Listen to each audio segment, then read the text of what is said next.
ভাবুন তো, আজ যদি ঢাকা শহরের মাঝখানে হঠাৎ দাঁড়িয়ে যায় এমন একটি ভবন যা এত বড় যে সেটিকে এক ফ্রেমে ক্যামেরায় ধরাই অসম্ভব। প্রতিটি পাথর এত ভারী যে আজকের দিনে আমাদের সবচেয়ে বড় ক্রেনও সেটিকে একবারে তুলতে পারবে না। কিন্তু আশ্চর্যের বিষয় হলো, এমন একটি বিস্ময় সৃষ্টি হয়েছিল আজ থেকে প্রায় 4500 বছর আগে, কোনো বিদ্যুৎ ছাড়াই, কোনো ইস্পাত ছাড়াই, কোনো আধুনিক যন্ত্র ছাড়াই। এখন প্রশ্ন হচ্ছে, কিভাবে সম্ভব হলো এই অসম্ভব কাজ? কে বানিয়েছিল এটি, কেন বানানো হয়েছিল, আর সবচেয়ে বড় প্রশ্ন, আমরা আধুনিক প্রযুক্তি নিয়েও কি আজ এই পিরামিড বানাতে পারবো? এটাই সেই রহস্য যাকে ঘিরে যুগের পর যুগ মানুষ মাথা ঘামাচ্ছে।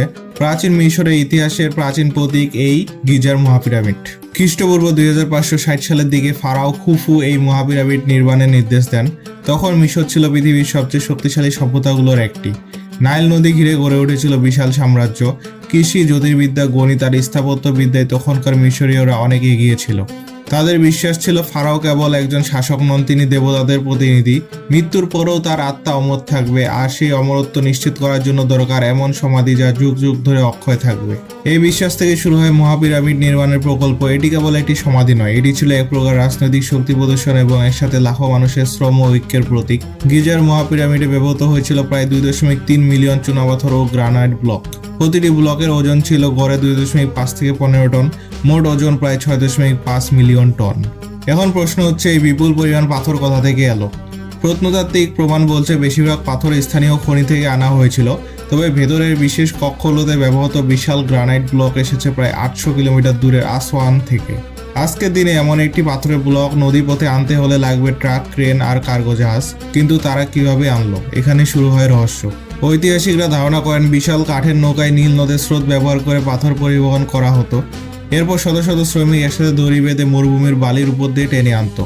2014 সালে নেদারল্যান্ডসের একজন গবেষক দেখিয়েছিলেন, যদি বালির উপর পানি ছিটানো হয় তাহলে ঘর্ষণ কমে যায়। এতে পাথর টানতে অর্ধেক শ্রমিকই যথেষ্ট হয়। অর্থাৎ প্রাচীন মিশরীয়রা হয়তো খুবই স্মার্ট সায়েন্টিফিক ট্রিক্স ব্যবহার করেছিল। 1990 সালে প্রত্নতাত্ত্বিক মার্ক লেনার গিজার পাশে শ্রমিক গ্রামের সন্ধান পান।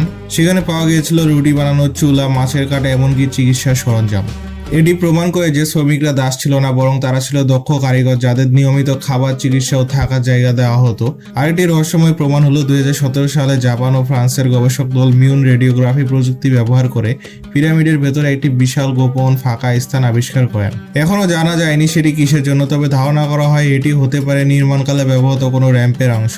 ফরাসি এক স্থপতি আরও একটি থিওরি দিয়েছেন। তিনি বলেন পিরামিডের ভেতরে একটি সর্পিল আকার র্যাম্প বানানো হয়েছিল, সেখান দিয়ে ব্লকগুলো ধাপে ধাপে উপরে তোলা হতো।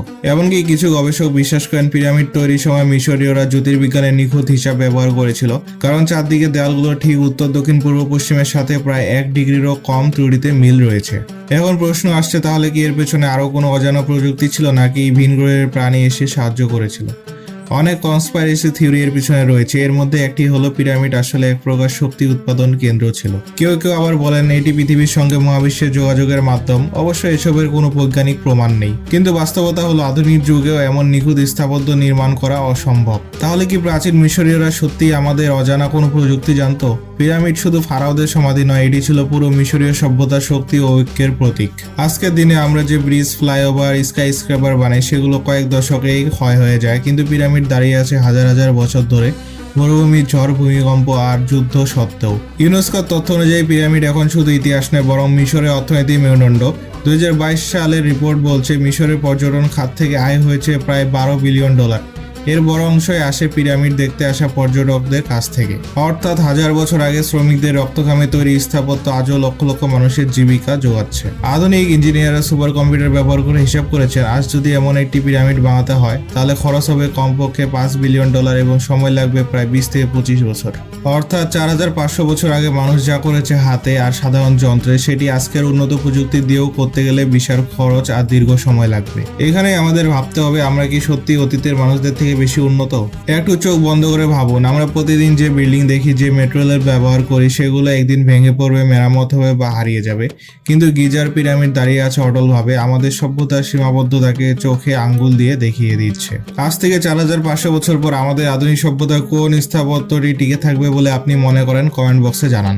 গিজার পিরামিড শুধু পাথরের স্তূপ নয়, এটি মানব ইতিহাসের সবচেয়ে বড় প্রমাণ যে মানুষ চাইলে অসম্ভবকেও জয় করতে পারে। 4500 বছর আগে বিদ্যুৎহীন এক যুগে তারা বানিয়েছে বানিয়েছে এমন স্থাপত্য যা আধুনিক যুগেও রহস্য হয়ে আছে।